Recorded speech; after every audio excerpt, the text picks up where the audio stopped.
Magluto naman tayo ng mahabang mga maring. Tara, magluto po tayo kung paano natin lulutuin. Let's go! Mag 1:4 lang po tayo mga maring. Ibig sabihin, 1 cup flour equivalent to 4 cups of liquid or sabaw. Kumpletuhin lang po natin ang ating mga ingredients kung ano ang ating gustong ilagay sa ating maha. Inuna po natin ang ating solid muna ang ating ilagay, kaya ito ang corn muna. Kung gusto ninyong marami-rami, ilagay nyo na kay para masarap. Ilagay na din natin ang ating coconut shredded mga maring. Di yan mawawala. At maglagay din tayo ng cashew or either peanut mga maring kung ano ang gusto nyo. Cashew lang ang ginagamit yan ni Maring Yumi. At magtira lang po tayo ng konti para sa ating toppings for mamaya.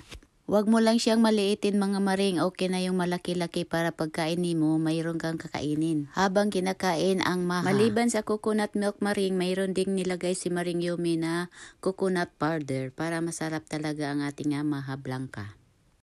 O ito na, mag-scoop na po tayo maring. Ito ang ating ginagamit nga 1:4. So ibig sabihin, 1 cup flour equivalent to 4 liquid ang ating isabaw.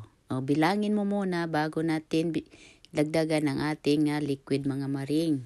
Totalon mo lahat yan mga maring. For example, naka 3 cups ka mga maring, i-times 4 natin. So 12 cups of liquid ang ating isabaw dyan. Sa ating isabaw mga maring ang ating liquid. O ito na, magbilang-bilang na po tayo sa ang ating liquid. Kagaya ng ating gata. O bibilangin na natin ang ating gata dyan sa ating para pang sabaw. Para complete ang ating maha blanca. Kasabay na din dyan ang ating gatas mga maring. Basta bibilangin lang natin yan kung ilan-ilan ang cups ang ating ilagay dyan.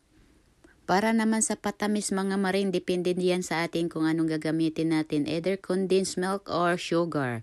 Kung gumagamit po kayo ng sugar mga maring, kung ilan yung cups ng flour nimo, yun din ang imo cups of sugar. Pero si Maring Yumi, condensed milk ang ginagamit niya, kaya okay lang kung hindi mo na yan bibilangin mga maring. Depende na lang yan sa ating tamis-tamis mamaya sa ating pag naluto na. Halo-haloin lang po natin yan maring ng mabuti kasi yung flour nandoon sa ilalim parang hindi pa masyado siya natutunaw bago natin siya isalan sa kalan. Pag nararamdaman mo na maring natutunaw na sila lahat dyan, ang flour, isalan mo na dyan sa ating kalan. Tapos halo-haloin lang natin ng mabuti para hindi siya unsa nang manukot sa Tagalog mudukot ba? Madukot? Ano nagang mudukot? Tutong? O dili siya matutong mga maring yan. Halu-haluin lang siya natin ng dahan-dahan. Ganun lang yan.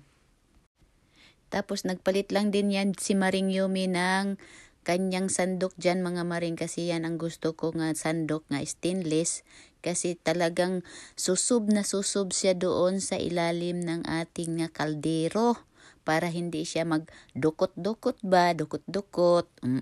Magtutong sa ilalim. Tapos haluin mo lang yan dyan. At bago nakalimutan ni Maring Yumi, lagyan pala ng vanilla flavor mga maring para may aroma-aroma ang ating maha blanca mamaya. Kay pangdagdag din yan sa sarap ang ating aroma vanilla diba? Tikim-tikim kung tama na ba ang ating lasa ang ating sarap na ating maha. Kay kulang man, dinagdagan naman ni Maring Yumi ng condensed milk mga maring, depende nga sa atin kung anong lasa natin Kasi pag ilagay na natin yan sa ref mga maring, mo decrease naman na ang iyang tamis-tamis mga maring, kaya magdagdag kita ng kunti para sa pag i-ref na natin sa sa ref, mo decrease naman na ang tamis-tamis maring, kaya dagdagan mo ng kunti ng tamis-tamis. Ganun lang yan mga maring, halu-haluin lang talaga yan mga maring, hanggang hindi na madukot ba, mudukot. Kay kung mudukot na karon mga maring, ay sus dukot ina karon sang manimaho na karoy dukot. Ang imo maha, dapat talaga bantayan mo talaga yan siya para hindi siya magtutong. Ganyan na naman, tikman na naman Maring Yumi yan Maring.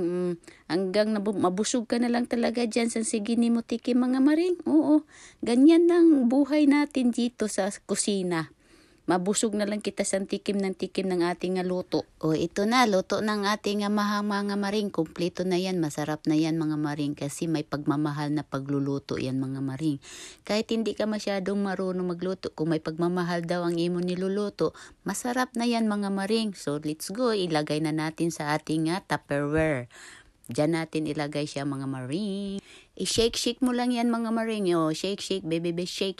O, ganyan lang yan para mo level ang iyang nga pagkapantay ba sa Tupperware. O, shake. Kaya ang pagluluto daw mga Maring, may level up na daw ito or upgrade na ba? Daw parang cellphone na ba? Nga upgrading na. O, nilagyan yan ni Maring Yumi ng cheese mga Maring para masarap. At saka nilagyan niya ng yung kanina natin nga cashew, social cashew, para masarap ba nga ating makain-kain kasi social, special ba yain nga pagkaluto kasi Maring Yumi ba sinang nagluto no?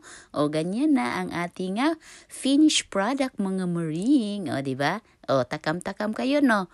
O masarap yan mga Maring kasi si Maring Yumi, wag na kayong kukontra kasi Maring Yumi lang ang nagluluto niyan. Thank you for watching. Bye!